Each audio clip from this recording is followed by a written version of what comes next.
Let's do it. Uma questão da UP, PR, Universidade Positivo, e pergunta assim. Should Professor Hillman develop a new product, there will be no public resistance. The underlined expression means the same as. A expressão sublinhada, underlined é sublinhada, under é sob, line é linha, linha sob, sublinhada. The underlined expression means the same as. Então, a expressão sublinhada significa o mesmo que. E temos as hipóteses. Isso aqui são dá uma ideia de condição. Se tal coisa acontecesse, outra coisa aconteceria. Conditions, é o famoso conditionals. Nós temos 3 conditionals. O third conditional, que raramente é perguntado, bastante complexo.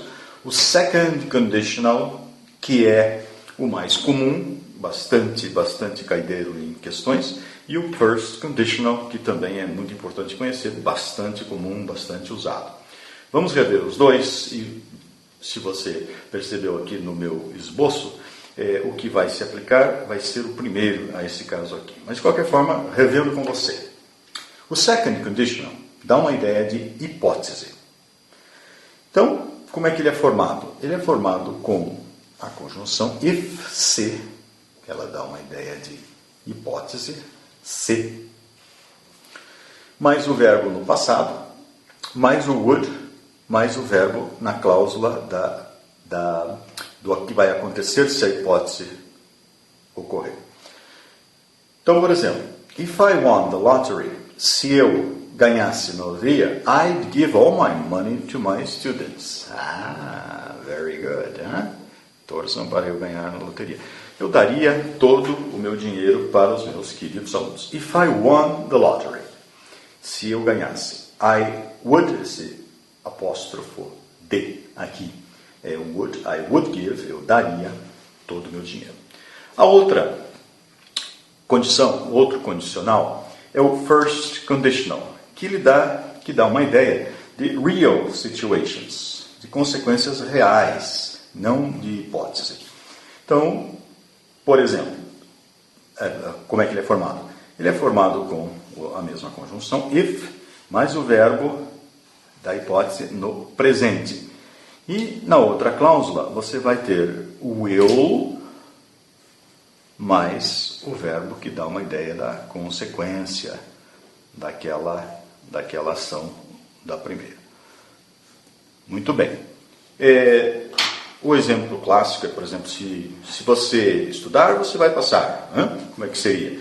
If you study hard, você estudar bastante, you will pass your vestibular.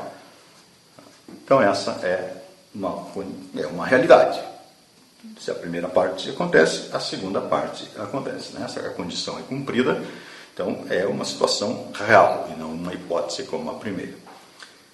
No nosso caso aqui, nós temos should Professor Hill develop. Então, se você notar, should he develop, nós temos aqui o verbo no presente, então aqui temos um caso de primeiro condicional. Se fosse colocado na ordem normal, seria should he develop, there will be, olha o will, né? Mais o verbo be. Então essa aqui seria, digamos, uma forma um pouco mais sofisticada de fazermos essa mesma frase. A forma mais corriqueira seria if he develops.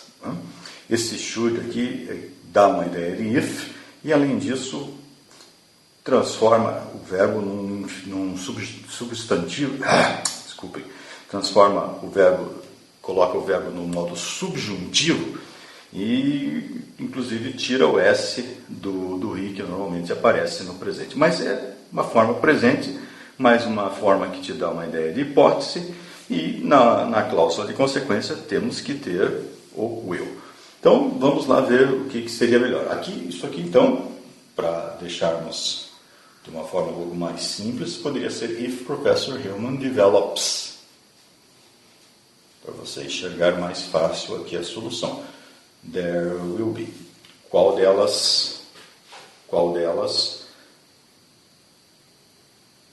Isso mesmo, a primeira. A primeira alternativa já te dá a resposta. If Professor Hillman develops a new product, there will be no public resistance. Esse Professor Hillman deve ser muito famoso, muito aclamado. Se o Professor Hillman desenvolver um novo produto, there will be não haverá resistência do público. O público vai aceitar. Os outros não vão fazer sentido. Unless significa a menos que, e essa locução verbal aqui não está fazendo também sentido. A menos que, mas é bom saber, né, o significado de unless. A menos que ele não tivesse desenvolvido, não faz sentido. Né? Se, você já conhece, aqui o que está incorreto é esse would develop. Esse would develop nunca vai aparecer junto com o se.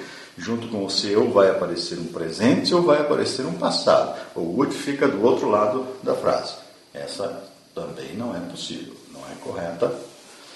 Whether é a mesma coisa que if. E notem que agora está tudo confuso. Se o professor Hillman é desenvolvido, nada faz sentido.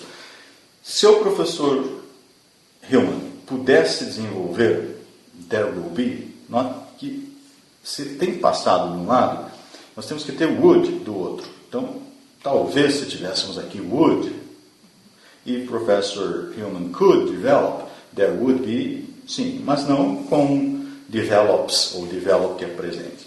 A resposta correta é a letra A. If Professor Hillman develops a new product, there will be no public resistance. Então, vimos aqui sobre conditions ou conditionals, né? O segundo condicional, que é if mais passado mais would e o verbo. O primeiro condicional, que é if mais presente mais will e o verbo. Lembrando que o segundo condicional expressa uma hipótese e o primeiro condicional expressa uma situação real. Beleza?